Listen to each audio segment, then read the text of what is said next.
Well, good afternoon to all of you. I'm very glad to be here.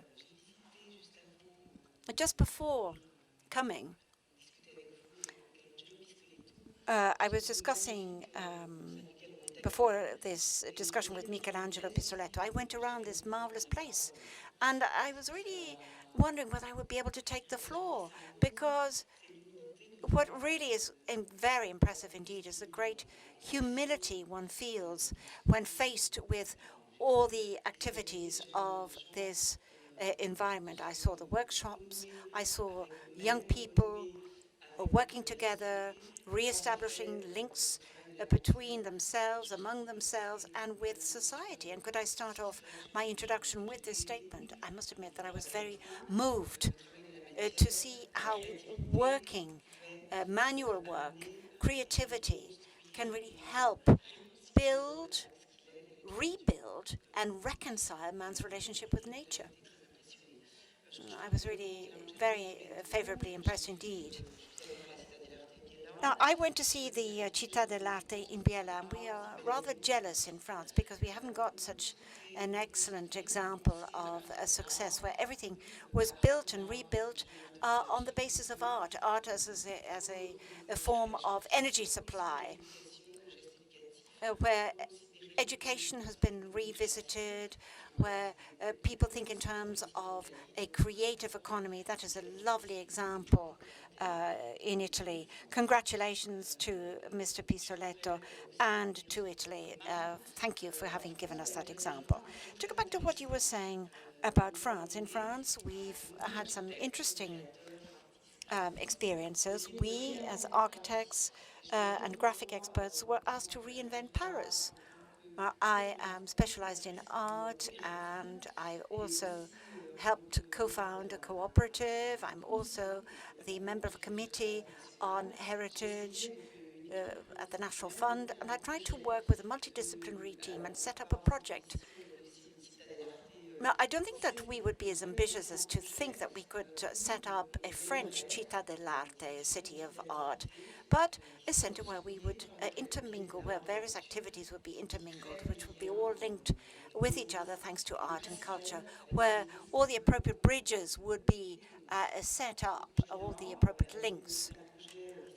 This project was called l'Hôtel de Coulanges, or La Maison de Coulanges.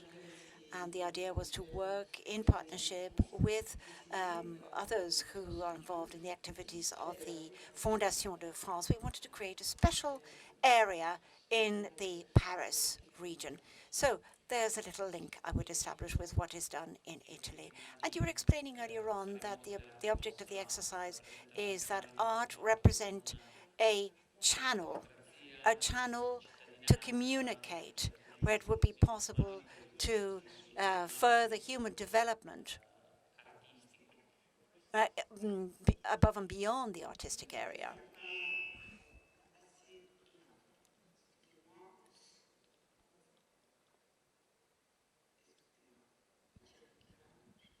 Sorry about that, I just fixed my headset here.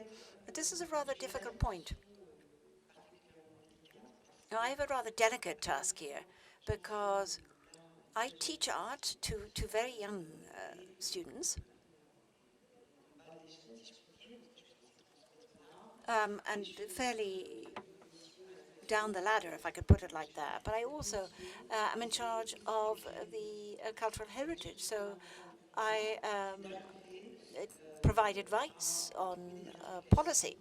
So the important thing is to find the links, the bridges between policies, politicians, and art on the other hand, and what is artistic. And this is a very difficult exercise because, as Michelangelo Pistoletto was suggesting earlier on, unfortunately, politicians no longer understand what culture is all about, despite the fact that we see that young generations need to establish these links. And we, needless to say, have observed the same thing in France as we see here. Young people need to be associated, to be linked to culture, to acquire self-confidence, self-esteem, to acquire the taste to create, and to be stimulated towards creativity. Well, I've been working along these lines, and with the French Parliament as well.